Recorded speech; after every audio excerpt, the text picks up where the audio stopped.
In the Indian Ocean off the coast of Somalia, a ship belonging to an oil company is full of workers that do maintenance on underwater oil and gas pipelines by diving into extreme depths. One morning, an alarm begins blaring through the ship, so Engel grabs the little necklace he keeps as a memory of his dead wife and goes to check out what's going on. When he makes it to the comms room, he finds boss Carson arguing with their superiors on the phone, and Mitch explains that the ship is turning because they've found a low pressure read on the pipeline and manifold. Carson wants to send a team underwater and ignores Engel's protests that a storm is coming. Since most diving teams have already gone home, they'll have to gather whoever they can find, including a very young employee. Engel protests again, pointing out that the boy hasn't gone below 30 meters, but Carson sticks to his orders and puts Mitch in charge. Afterward, Engel goes to tell young Jones the news, and the boy's actually excited to finally be going underwater. Mitch goes looking for Hurst and is disturbed to discover how much he's been drinking. Hurst points out that his shift is over, but he accepts to go when Mitch offers double pay. Then the team gets ready, and Jones gives his pregnant wife a call to tell her he'll be a day late, but unfortunately Mitch doesn't find anybody at home. Moments later, the team finally enters the diving bell and begins descending into the ocean. Engel notices Jones has brought a jar of hair gel and tells him to open it, which ends up spilling all over Jones's clothes because of the pressure change. The deeper they go, the more Hurst begins feeling the alcohol withdrawal and his hands shake while merely putting on his seatbelt. When the team finally makes it to the bottom, Jones stays on the bell while the other three go out to fix the pipe. The three men work hard on getting the repairs done, but it will take a while. Jones tries to keep himself entertained by watching a beautiful creature swim by and staring at a picture of his wife. Suddenly, the bell starts shaking like crazy and Jones rushes to get in contact with the ship. Apparently the storm has finally arrived, but before Jones can ask for more details, the ship's comms go off. When Jones tells the others what happened, Hurst refuses to finish the job and swims back to the bell, leaving Engel and Mitch to finish the repairs. At that moment the bell starts shaking again, and Hurst urges his friends to hurry back. Luckily they finish the repairs just in time and return to the bell, where they finally make contact with the ship again. Carson says they were hit, but Mitch still asks him to bring the bell back to the surface. The bell slowly begins to ascend, but the higher it goes, the more it shakes, and soon they lose contact with the ship again. Suddenly the bell starts dropping at a high speed and the team has to brace for impact. As soon as the bell hits the bottom of the ocean, the alarm goes off, and Jones screams because he got hurt.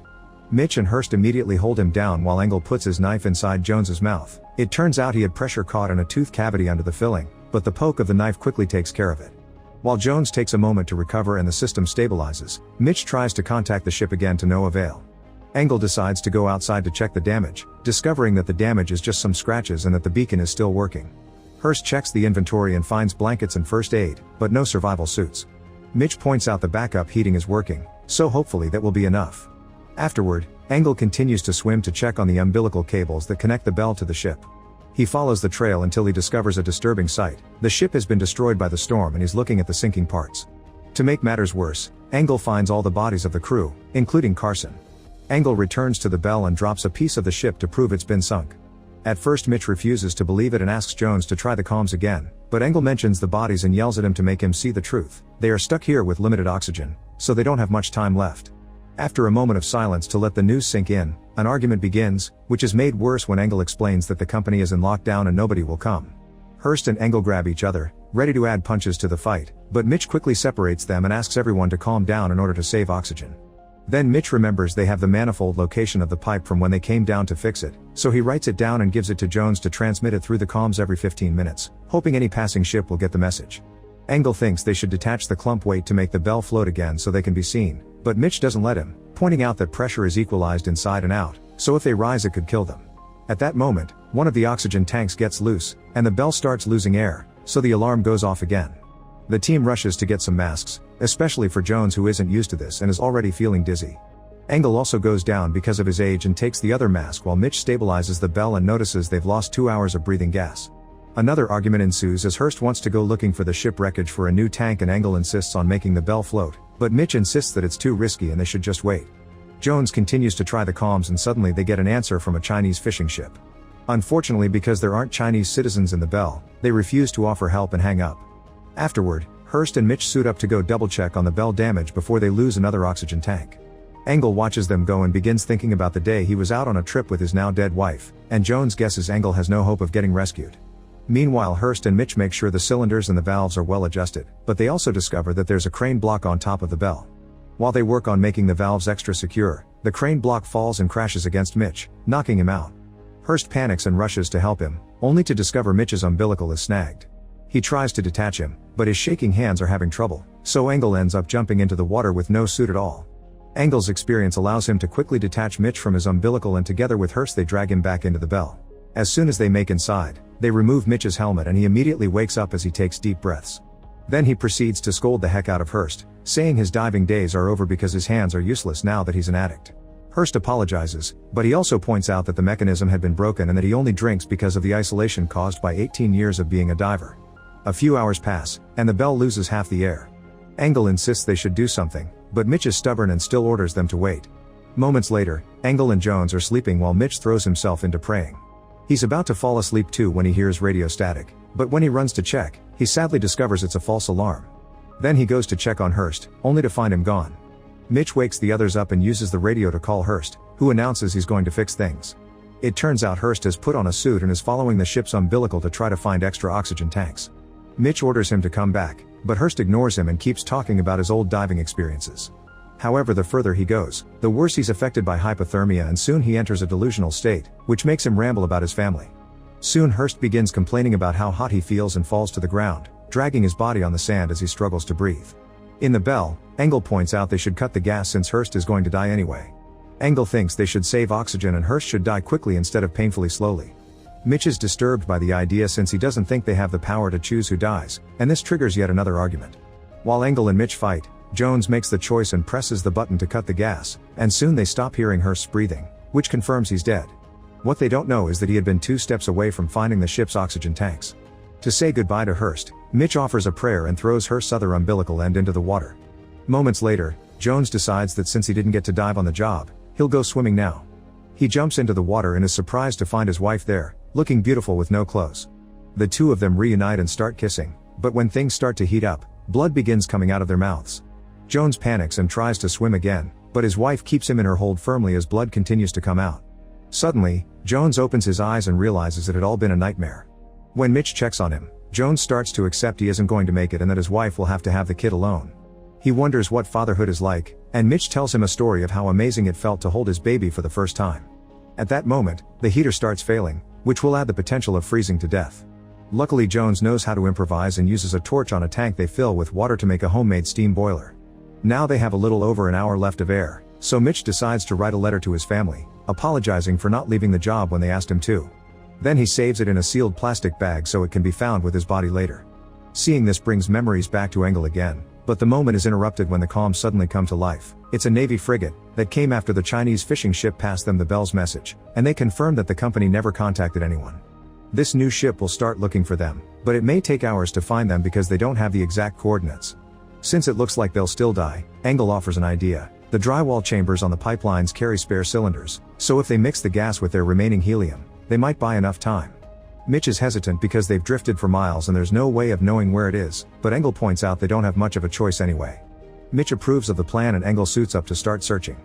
Once he finds a pipe and tells Jones the number over the comms, Jones looks at the map and guides him to the closest possible weld chamber. By walking further, Engel uses the suit's gas to the max and runs out of heat. Mitch tries to tell him to come back, but Engel refuses since they're going to die anyway. Jones continues to give him directions through the comms and Engel finds a lot of bodies, but he also finds the weld chamber at last. When he's about to reach for it, he discovers he's at the end of the umbilical line and he can't advance anymore. Seeing no other choice, Engel decides to detach to reach the tanks, ignoring Mitch's warnings and losing the comms. There's almost no air left in the bell, so Mitch decides to put on the other suit and go after Engel. He finds the detached umbilical and fears the worst, but after walking a bit more, he finds Engel unconscious on the ground with a tank next to him. Pushing his own umbilical to the extreme, Mitch manages to grab both Engel and the tank and bring them back to the bell. Jones helps them up and immediately takes Engel's helmet off, but the alarm suddenly goes off because the oxygen is about to run out. Mitch sends Jones to connect the new tank while he starts doing CPR for Engel, but there's no response. Assuming it's too late, Mitch pulls back and begins grieving with Jones, who almost starts crying before he notices a slight movement from Engel. As the new tank begins sending oxygen into the bell, the flashbacks come back to Engel's mind and his friends sit him up to offer him a mask and finally bring him back into consciousness. Now they have 2 hours left of air. When the Navy frigate contacts them again, they inform them that they'll be in the area of their coordinates in an hour and a half, but they still need to locate the exact position because they don't have maps since the oil company has closed all communications. Mitch points out they should find the signal from the beacon, but the ship explains the sonar isn't picking it up, probably because the ship's wreckage is scattered all over the place. The Navy frigate promises to speed up their search before they hang up, and Jones says they should make the beacon float so it appears on the sonar. It's risky, but if they don't try, the beacon will get caught in the deep water currents.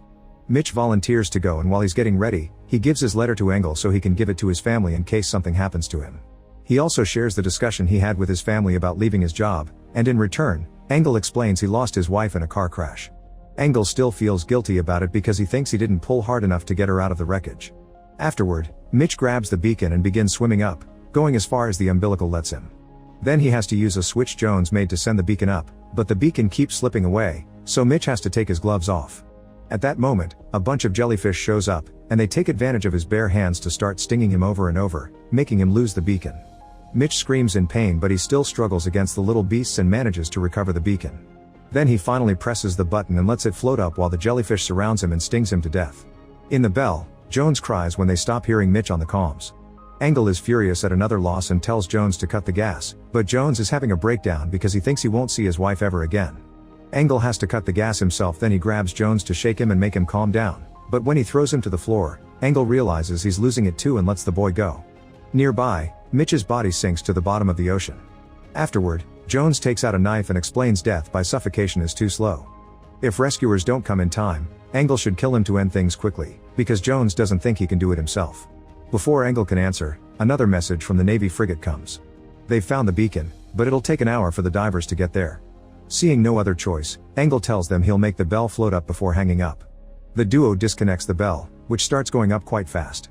However, it suddenly comes to a stop when the umbilical gets stuck in the ship's wreckage. Engel points out they'll have to swim up, but it's going to be tough because they must go up 170 feet, and Jones never did more than 30. There's also only one suit left. Jones grabs his knife, ready to end things, but Engel announces Jones will be the one going up with the suit while he stays to accelerate the decompression, pointing out that it's better for one of them to survive than none.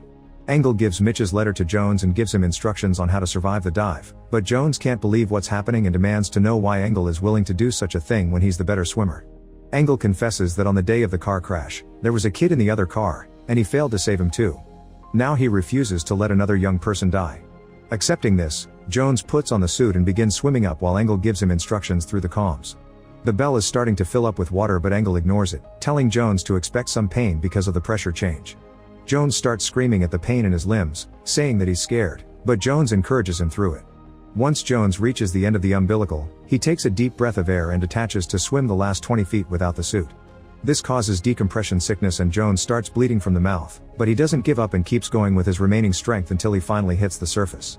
After floating for a few seconds, a boat sent by the Navy finally finds him and rescues him. The main ship tells Engel through the comms that Jones is fine. The air in the bell finally runs out, and since the water is almost filling it, Engel takes out his wife's necklace and decides to try one last time. He swims out of the bell and starts going up, however he can't go far without a suit and he drowns. Sometime later, Jones reunites with his wife, but it's hard for him to let go of the trauma of what he went through. Make sure to subscribe and turn on notifications so you can watch more videos like this. Thanks for watching.